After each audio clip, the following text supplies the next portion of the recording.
A Case of Identity.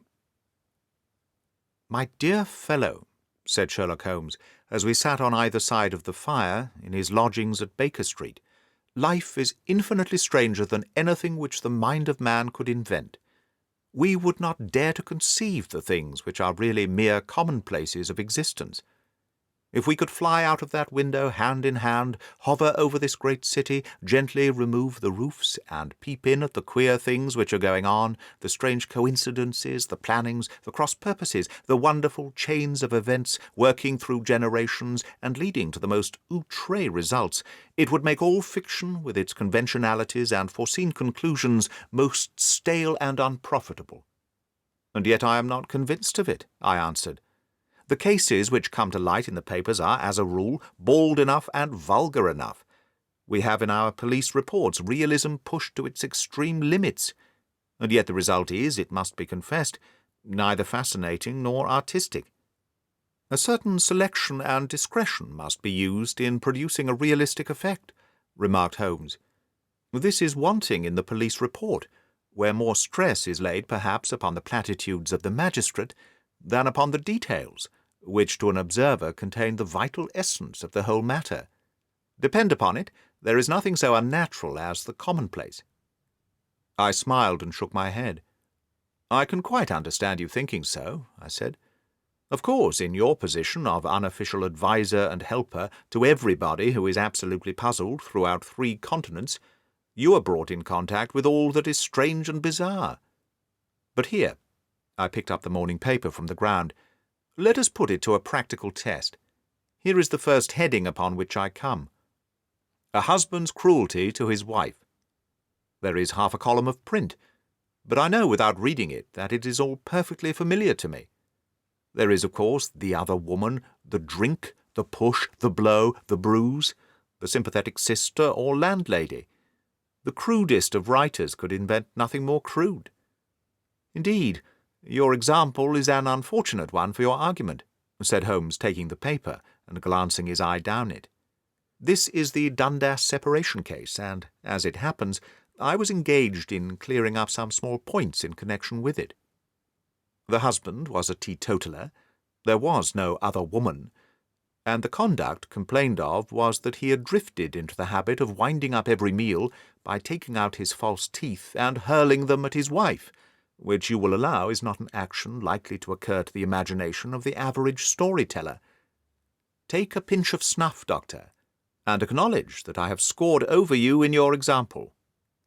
He held out his snuff-box of old gold, with a great amethyst in the centre of the lid. Its splendour was in such contrast to his homely ways and simple life that I could not help commenting upon it. "Ah," said he, "I forgot that I had not seen you for some weeks. It is a little souvenir from the King of Bohemia, in return for my assistance in the case of the Irene Adler papers." "And the ring?" I asked, glancing at a remarkable brilliant which sparkled upon his finger. "It was from the reigning family of Holland, though the matter in which I served them was of such delicacy that I cannot confide it even to you, who have been good enough to chronicle 1 or 2 of my little problems." "And have you any on hand just now?" I asked with interest. "Some 10 or 12, but none which presents any feature of interest.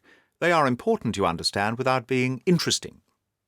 Indeed, I have found that it is usually in important matters that there is a field for observation, and for the quick analysis of cause and effect which gives the charm to an investigation. The larger crimes are apt to be the simpler, for the bigger the crime, the more obvious, as a rule, is the motive. In these cases, save for one rather intricate matter which has been referred to me from Marseille, there is nothing which presents any features of interest. It is possible, however, that I may have something better before very many minutes are over, for this is one of my clients, or I am much mistaken." He had risen from his chair and was standing between the parted blinds, gazing down into the dull, neutral-tinted London street.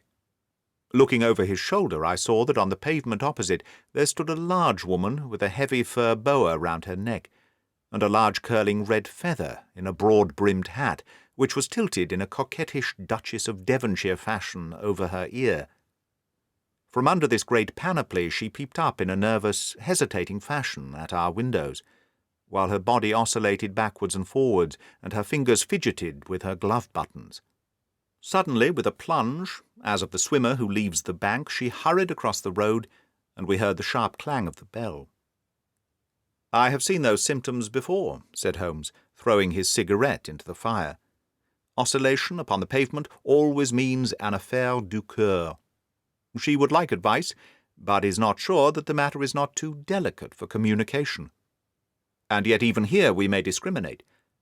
When a woman has been seriously wronged by a man, she no longer oscillates, and the usual symptom is a broken bell wire. Here we may take it that there is a love matter, but that the maiden is not so much angry as perplexed or grieved. But here she comes in person to resolve our doubts." As he spoke there was a tap at the door, and the boy in buttons entered to announce Miss Mary Sutherland, while the lady herself loomed behind his small black figure like a full-sailed merchantman behind a tiny pilot-boat. Sherlock Holmes welcomed her with the easy courtesy for which he was remarkable, and having closed the door and bowed her into an armchair, he looked over her in the minute and yet abstracted fashion which was peculiar to him. "Do you not find," he said, "that with your short sight it is a little trying to do so much typewriting?" "I did at first," she answered, "but now I know where the letters are without looking." Then, suddenly realizing the full purport of his words, she gave a violent start, and looked up with fear and astonishment upon her broad, good-humoured face. "You've heard about me, Mr. Holmes," she cried. "Else how could you know all that?" "Never mind," said Holmes, laughing. "It is my business to know things. Perhaps I have trained myself to see what others overlook. If not, why should you come to consult me?" "I came to see you, sir, because I heard of you from Mrs. Etheridge, whose husband you found so easy when the police and everyone had given him up for dead. Oh, Mr. Holmes, I wish you would do as much for me. I'm not rich, but still I have 100 a year in my own right, beside the little that I make by the machine, and I would give it all to know what has become of Mr. Hosmer Angel." "Why did you come away to consult me in such a hurry?" asked Sherlock Holmes, with his fingertips together and his eyes to the ceiling. Again a startled look came over the somewhat vacuous face of Miss Mary Sutherland. "Yes, I did bang out of the house," she said, "for it made me angry to see the easy way in which Mr. Windibank, that is, my father, took it all. He would not go to the police, and he would not go to you. And so at last, as he would do nothing, and kept on saying that there was no harm done, it made me mad. And I just on with my things, and came right away to you." "Your father?" said Holmes. "Your stepfather, surely, since the name is different." "Yes, my stepfather. I call him father, though it sounds funny too, for he is only 5 years and 2 months older than myself." "And your mother is alive?" "Oh, yes, mother is alive and well. I wasn't best pleased, Mr. Holmes, when she married again so soon after father's death, and a man who was nearly 15 years younger than herself. Father was a plumber in the Tottenham Court Road, and he left a tidy business behind him, which mother carried on with Mr. Hardy, the foreman. But when Mr. Windibank came, he made her sell the business, for he was very superior, being a traveller in wines. They got 4,700 for the goodwill and interest, which wasn't near as much as father could have got if he'd been alive. I had expected to see Sherlock Holmes impatient under this rambling and inconsequential narrative, but on the contrary he had listened with the greatest concentration of attention. "Your own little income," he asked, "does it come out of the business?" "Oh, no, sir, it is quite separate, and was left me by my Uncle Ned in Auckland. It is in New Zealand stock, paying 4.5%. £2,500 was the amount, but I can only touch the interest." "You interest me extremely," said Holmes, "and since you draw so large a sum as 100 a year, with what you earn into the bargain, you no doubt travel a little and indulge yourself in every way. I believe that a single lady can get on very nicely upon an income of about £60. I could do with much less than that, Mr. Holmes, but you understand that as long as I live at home I don't wish to be a burden to them, and so they have the use of the money just while I'm staying with them. Of course, that is only just for the time. Mr. Windibank draws my interest every quarter and pays it over to mother, and I find that I can do pretty well with what I earn at typewriting. It brings me 2d. a sheet, and I can often do from 15 to 20 sheets a day." "You have made your position very clear to me," said Holmes. "This is my friend, Dr. Watson, before whom you can speak as freely as before myself. Kindly tell us now all about your connection with Mr. Hosmer Angel." A flush stole over Miss Sutherland's face, and she picked nervously at the fringe of her jacket. "I met him first at the gasfitters' ball," she said. "They used to send father tickets when he was alive, and then afterwards they remembered us and sent them to mother. Mr. Windibank did not wish us to go. He never did wish us to go anywhere. He would get quite mad if I wanted so much as to join a Sunday school treat. But this time I was set on going, and I would go, for what right had he to prevent? He said the folk were not fit for us to know, when all father's friends were to be there. And he said that I had nothing fit to wear, when I had my purple plush, that I had never so much as taken out of the drawer. At last, when nothing else would do, he went off to France upon the business of the firm, but we went, mother and I, with Mr. Hardy, who used to be our foreman, and it was there I met Mr. Hosmer Angel. I suppose, said Holmes, that when Mr. Windibank came back from France, he was very annoyed at your having gone to the ball. Oh, well, he was very good about it. He laughed, I remembered, and shrugged his shoulders, and said there was no use denying anything to a woman, for she would have her way. I see. Then at the gasfitters' ball you met, as I understand, a gentleman called Mr. Hosmer Angel. Yes, sir, I met him that night, and he called next day to ask if we had got home all safe, and after that we met him. That is to say, Mr. Holmes, I met him twice for walks. But after that father came back again, and Mr. Hosmer Angel could not come to the house any more. No? Well, you know, father didn't like anything of the sort. He wouldn't have any visitors if he could help it, and he used to say that a woman should be happy in her own family circle. But then, as I used to say to mother, a woman wants her own circle to begin with, and I had not got mine yet. But how about Mr. Hosmer Angel? Did he make no attempt to see you? Well, father was going off to France again in a week, and Hosmer wrote and said it would be safer and better not to see each other until he had gone. We could write in the meantime, and he used to write every day. I took the letters in the morning, so there was no need for father to know. Were you engaged to the gentleman at this time?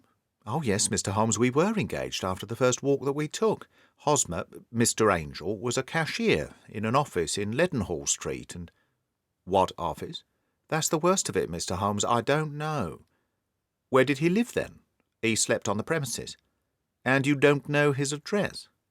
No, except that it was Leadenhall Street. Where did you address your letters, then? To the Leadenhall Street post office, to be left till called for. He said that if they were sent to the office he would be chaffed by all the other clerks about having letters from a lady. So I offered to typewrite them like he did his. But he wouldn't have that, for he said that when I wrote them they seemed to come from me. But when they were typewritten he always felt that the machine had come between us. That will just show you how fond he was of me, Mr. Holmes, and the little things that he would think of. It is most suggestive, said Holmes. It has long been an axiom of mine that the little things are infinitely the most important. Can you remember any other little things about Mr. Hosmer Angel? He was a very shy man, Mr. Holmes. He would rather walk with me in the evening than in the daylight, for he said that he hated to be conspicuous. Very retiring and gentlemanly he was. Even his voice was gentle. He'd had the quinsy and swollen glands when he was young, he told me, and it had left him with a weak throat and a hesitating, whispering fashion of speech. He was always well dressed, very neat and plain, but his eyes were weak, just as mine are, and he wore tinted glasses against the glare. Well, and what happened when Mr. Windibank, your stepfather, returned to France? Mr. Hosmer Angel came to the house again and proposed that we should marry before father came back. He was in dreadful earnest, and made me swear with my hands on the testament that whatever happened I would always be true to him. Mother said he was quite right to make me swear, and that it was a sign of his passion. Mother was all in his favour from the first, and was even fonder of him than I was. Then when they talked of marrying within the week, I began to ask about father. But they both said never to mind about father, but just to tell him afterwards, and mother said she would make it all right with him. I didn't quite like that, Mr. Holmes. It seemed funny that I should ask his leave, as he was only a few years older than me, But I didn't want to do anything on the sly, so I wrote to Father at Bordeaux, where the company has its French offices, but the letter came back to me on the very morning of the wedding. It missed him then. Yes, sir, for he had started to England just before it arrived. Ha! That was unfortunate. Your wedding was arranged, then, for the Friday. Was it to be in church? Yes, sir, but very quietly. It was to be at St. Saviour's, near King's Cross. We were to have breakfast afterwards at the St. Pancras Hotel. Hosmer came for us in a hansom, but as there were two of us, he put us both into it and stepped himself into a four-wheeler, which happened to be the only other cab in the street. We got to the church first, and when the four-wheeler drove up, we waited for him to step out. But he never did. And when the cabman got down from the box and looked, there was no one there. The cabman said he could not imagine what had become of him, for he had seen him get in with his own eyes. That was last Friday, Mr. Holmes, and I have never seen or heard anything since to throw any light upon what became of him. It seems to me that you have been very shamefully treated, said Holmes. Oh, no, sir. He was too good and kind to leave me so. Why, all the morning he was saying to me that, whatever happened, I was to be true, and that even if something quite unforeseen occurred to separate us, I was always to remember that I was pledged to him, and that he would claim his pledge sooner or later. It seemed strange talk for a wedding morning, but what has happened since gives a meaning to it. Most certainly it does. Your own opinion is, then, that some unforeseen catastrophe has occurred to him?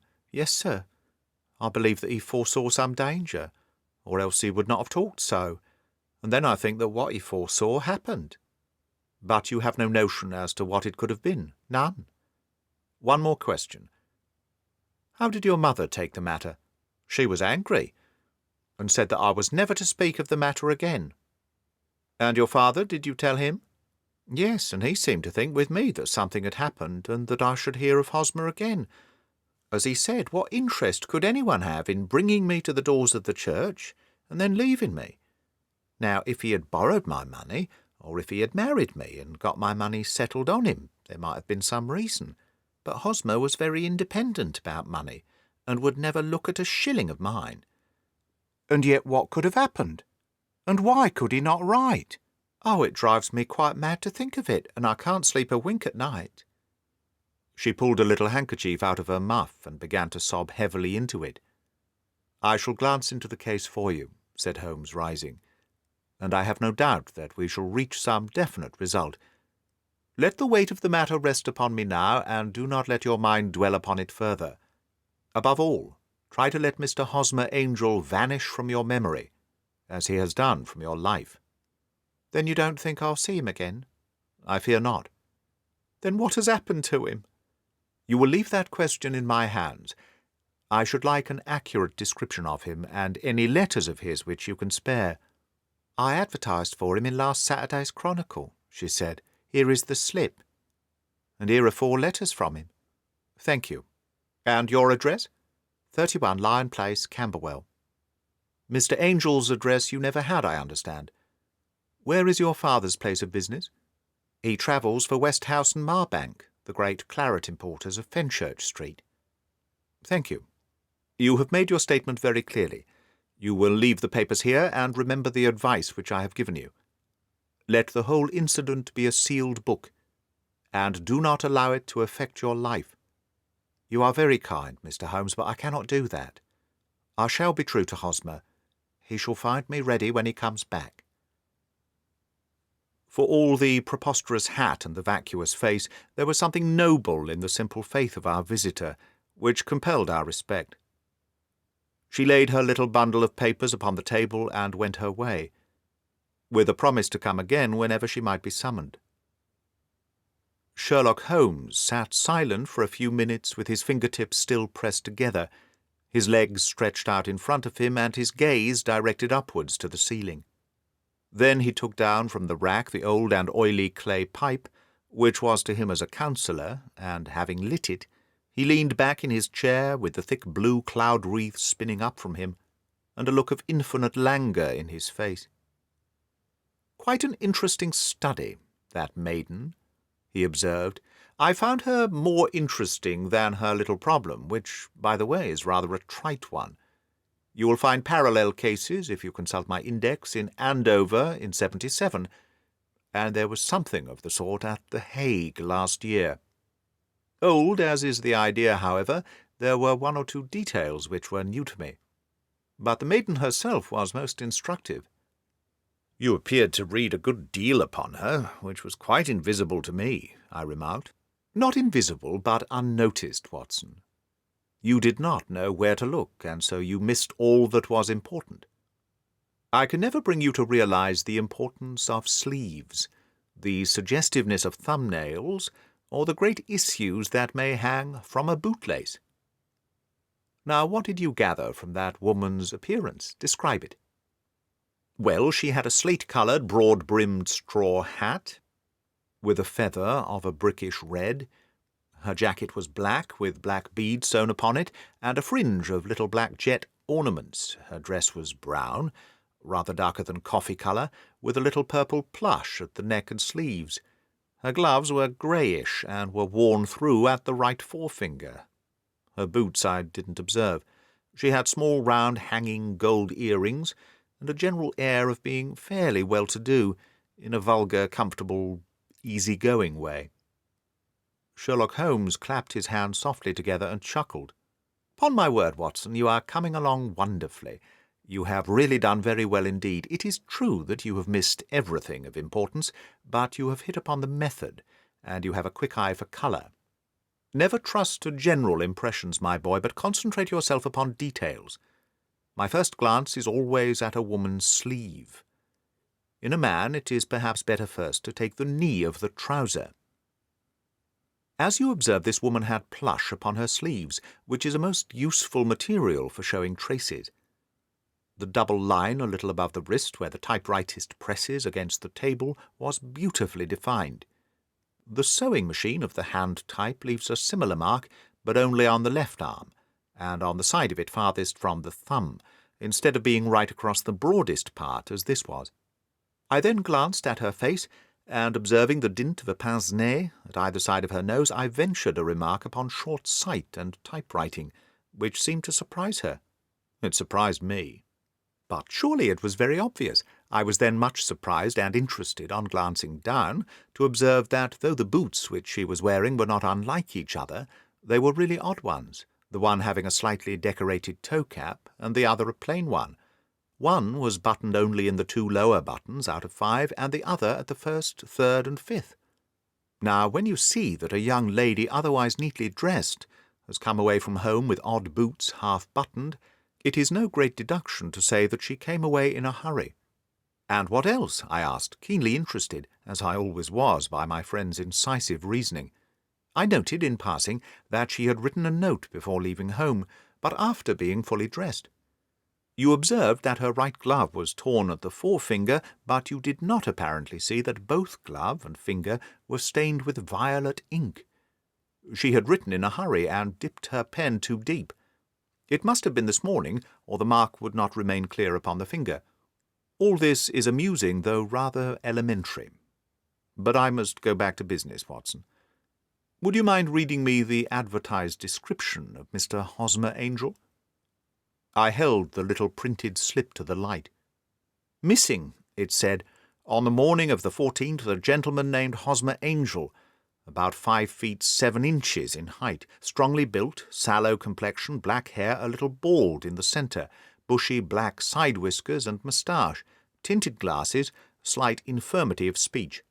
Was dressed, when last seen, in black frock-coat faced with silk, black waistcoat, gold Albert chain, and grey Harris tweed trousers, with black gaiter over elastic-sided boots.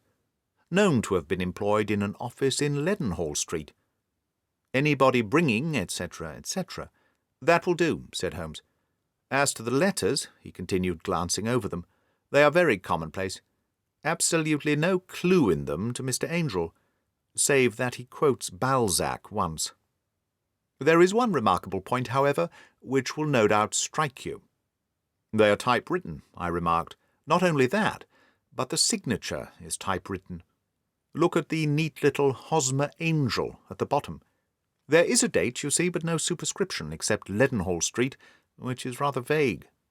The point about the signature is very suggestive. In fact, we may call it conclusive. Of what? My dear fellow, is it possible you do not see how strongly it bears upon the case? I cannot say that I do, unless it were that he wished to be able to deny his signature if an action for breach of promise were instituted. No, that was not the point. However, I shall write 2 letters which should settle the matter. One is to a firm in the city, the other is to the young lady's stepfather, Mr. Windibank, asking him whether he could meet us here at 6 o'clock tomorrow evening. It is just as well that we should do business with the male relatives. And now, Doctor, we can do nothing until the answers to those letters come, so we may put our little problem upon the shelf for the interim. I had had so many reasons to believe in my friend's subtle powers of reasoning and extraordinary energy in action that I felt that he must have some solid grounds for the assured and easy demeanour with which he treated the singular mystery which he had been called upon to fathom. Only once had I known him to fail, in the case of the King of Bohemia and of the Irene Adler photograph. But when I looked back to the weird business of the sign of 4 and the extraordinary circumstances connected with the study in scarlet, I felt that it would be a strange tangle indeed which he could not unravel. I left him then, still puffing at his black clay pipe, with the conviction that when I came again on the next evening I would find that he held in his hands all the clues which would lead up to the identity of the disappearing bridegroom of Miss Mary Sutherland. A professional case of great gravity was engaging my own attention at the time, and the whole of next day I was busy at the bedside of the sufferer. It was not until close upon 6 o'clock that I found myself free, and was able to spring into a hansom and drive to Baker Street, half afraid that I might be too late to assist at the denouement of the little mystery. I found Sherlock Holmes alone, however, half asleep, with his long, thin form curled up in the recesses of his armchair. A formidable array of bottles and test tubes, with the pungent, cleanly smell of hydrochloric acid, told me that he had spent his day in the chemical work which was so dear to him. "Well, have you solved it?" I asked as I entered. "Yes. It was the bisulfate of baryta." No, the mystery," I said. "Oh, that! I thought of the salt that I've been working upon. There was never any mystery in the matter, though, as I said yesterday, some of the details are of interest. The only drawback is that there is no law, I fear, that can touch the scoundrel. Who was he, then? And what was his object in deserting Miss Sutherland?" The question was hardly out of my mouth, and Holmes had not yet opened his lips to reply, when we heard a heavy footfall in the passage and a tap at the door. "This is the girl's stepfather, Mr. James Windibank," said Holmes. "He has written to me to say that he would be here at 6. Come in." The man who entered was a sturdy, middle-sized fellow, some 30 years of age, clean-shaven and sallow-skinned, with a bland, insinuating manner and a pair of wonderfully sharp and penetrating grey eyes. He shot a questioning glance at each of us, placed his shiny top hat upon the sideboard, and, with a slight bow, sidled down into the nearest chair. "Good evening, Mr. James Windibank," said Holmes. "I think that this typewritten letter is from you, in which you made an appointment with me for 6 o'clock. "Yes, sir. I'm afraid that I am a little late, but I'm not quite my own master, you know. I am sorry that Miss Sutherland has troubled you about this little matter, for I think it is far better not to wash linen of this sort in public. It was quite against my wishes that she came, but she is a very excitable, impulsive girl, as you may have noticed, and she is not easily controlled when she has made up her mind on a point. Of course, I do not mind you so much, as you are not connected with the official police, but it is not pleasant to have a family misfortune like this noised abroad. Besides, it is a useless expense, for how could you possibly find this Hosmer Angel?" "On the contrary," said Holmes quietly, "I have every reason to believe that I will succeed in discovering Mr. Hosmer Angel." Mr. Windibank gave a violent start and dropped his gloves. "I am delighted to hear it," he said. "It is a curious thing," remarked Holmes, that a typewriter has really quite as much individuality as a man's handwriting. Unless they are quite new, no two of them write exactly alike. Some letters get more worn than others, and some wear only on one side. Now, you remark in this note of yours, Mr. Windibank, that in every case there is some little slurring over of the E, and a slight defect in the tail of the R. There are 14 other characteristics, but those are the more obvious. We do all our correspondence with this machine at the office, and no doubt it is a little worn. Our visitor answered, glancing keenly at Holmes with his bright little eyes. And now I will show you what is really a very interesting study, Mr. Windibank. Holmes continued. I think of writing another little monograph some of these days on the typewriter and its relation to crime. It is a subject to which I have devoted some little attention. I have here 4 letters which purport to come from the missing man. They are all typewritten. In each case, not only are the E's slurred and the R's tailless, but you will observe, if you care to use my magnifying lens, that the 4 other characteristics to which I have alluded are there as well. Mr. Windibank sprang out of his chair and picked up his hat. I cannot waste time over this sort of fantastic talk, Mr. Holmes, he said. If you can catch the man, catch him, and let me know when you have done it. Certainly, said Holmes, stepping over and turning the key in the door. I let you know, then, that I have caught him. What? Where? Shouted Mr. Windibank, turning white to his lips and glancing about him like a rat in a trap. Oh, it won't do, really it won't, said Holmes suavely. There is no possible getting out of it, Mr. Windibank. It is quite too transparent, and it was a very bad compliment when you said it was impossible for me to solve so simple a question. That's right. Sit down and let us talk it over. Our visitor collapsed into a chair, with a ghastly face and a glitter of moisture on his brow. It's not actionable, he stammered. I am very much afraid that it is not. But between ourselves, Windibank, it was as cruel and selfish and heartless a trick in a petty way as ever came before me. Now let me just run over the course of events, and you will contradict me if I go wrong. The man sat huddled up in his chair with his head sunk upon his breast, like one who is utterly crushed. Holmes stuck his feet up on the corner of the mantelpiece, and leaning back with his hands in his pockets, began talking rather to himself, as it seemed, than to us. The man married a woman very much older than himself for her money, said he, and he enjoyed the use of the money of the daughter, as long as she lived with them. It was a considerable sum for people in their position, and the loss of it would have made a serious difference. It was worth an effort to preserve it. The daughter was of a good, amiable disposition, but affectionate and warm-hearted in her ways, so that it was evident that with her fair personal advantages and her little income, she would not be allowed to remain single long. Now her marriage would mean, of course, the loss of 100 a year. So what does her stepfather do to prevent it? He takes the obvious course of keeping her at home, and forbidding her to seek the company of people of her own age. But soon he found that that would not answer for ever. She became restive, insisted upon her rights, and finally announced her positive intention of going to a certain ball.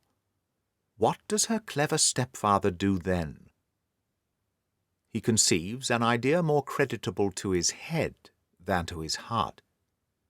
With the connivance and assistance of his wife, he disguised himself, covered those keen eyes with tinted glasses, masked the face with a moustache and a pair of bushy whiskers, sunk that clear voice into an insinuating whisper, and, doubly secure on account of the girl's short sight, he appears as Mr. Hosmer Angel, and keeps off other lovers by making love himself.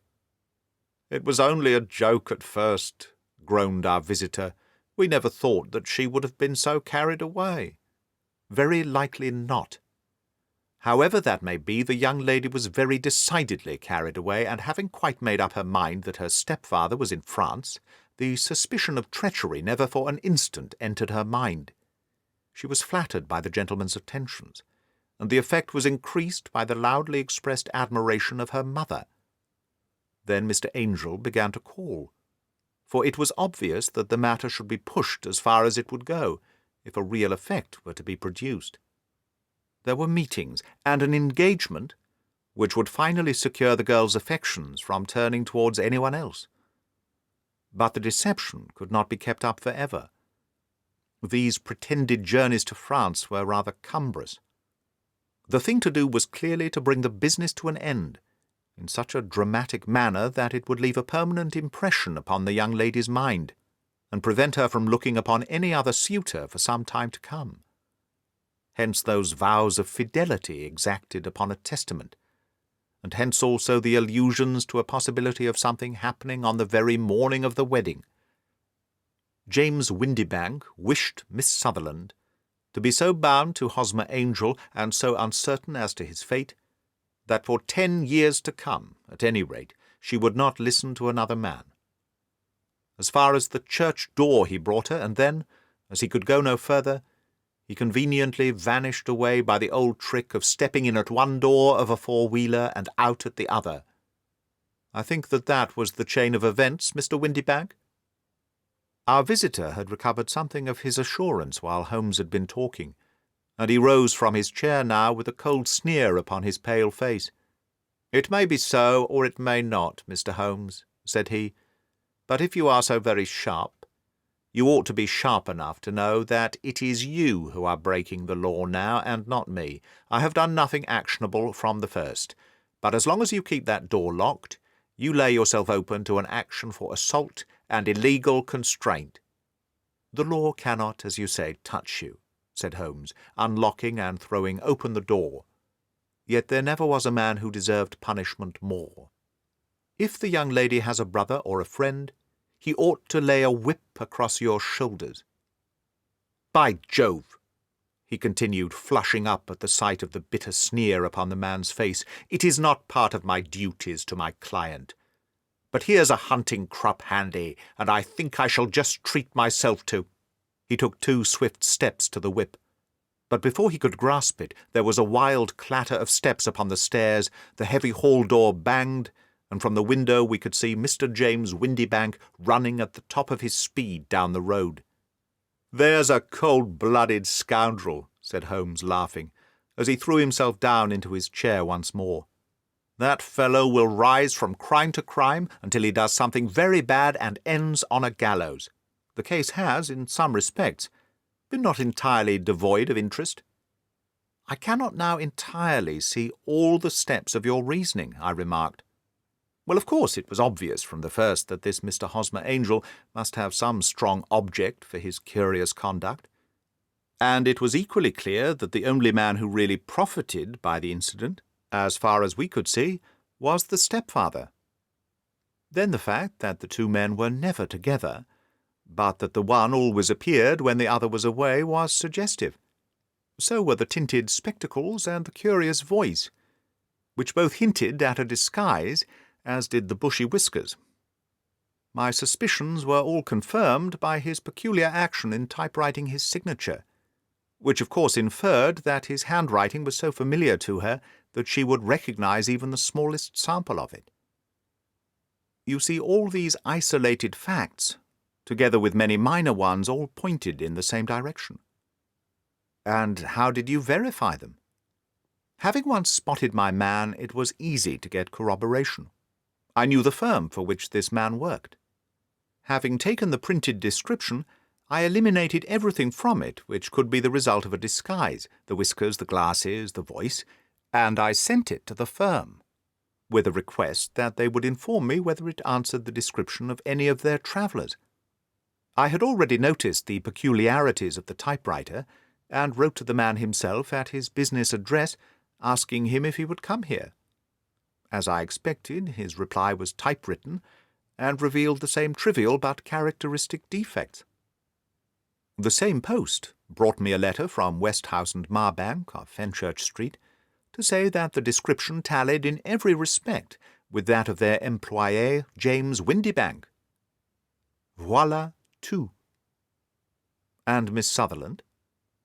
If I tell her, she will not believe me, You may remember the old Persian saying, 'There is danger for him who taketh the tiger cub, and danger also for whoso snatches a delusion from a woman.' There is as much sense in Hafiz as in Horace, and as much knowledge of the world.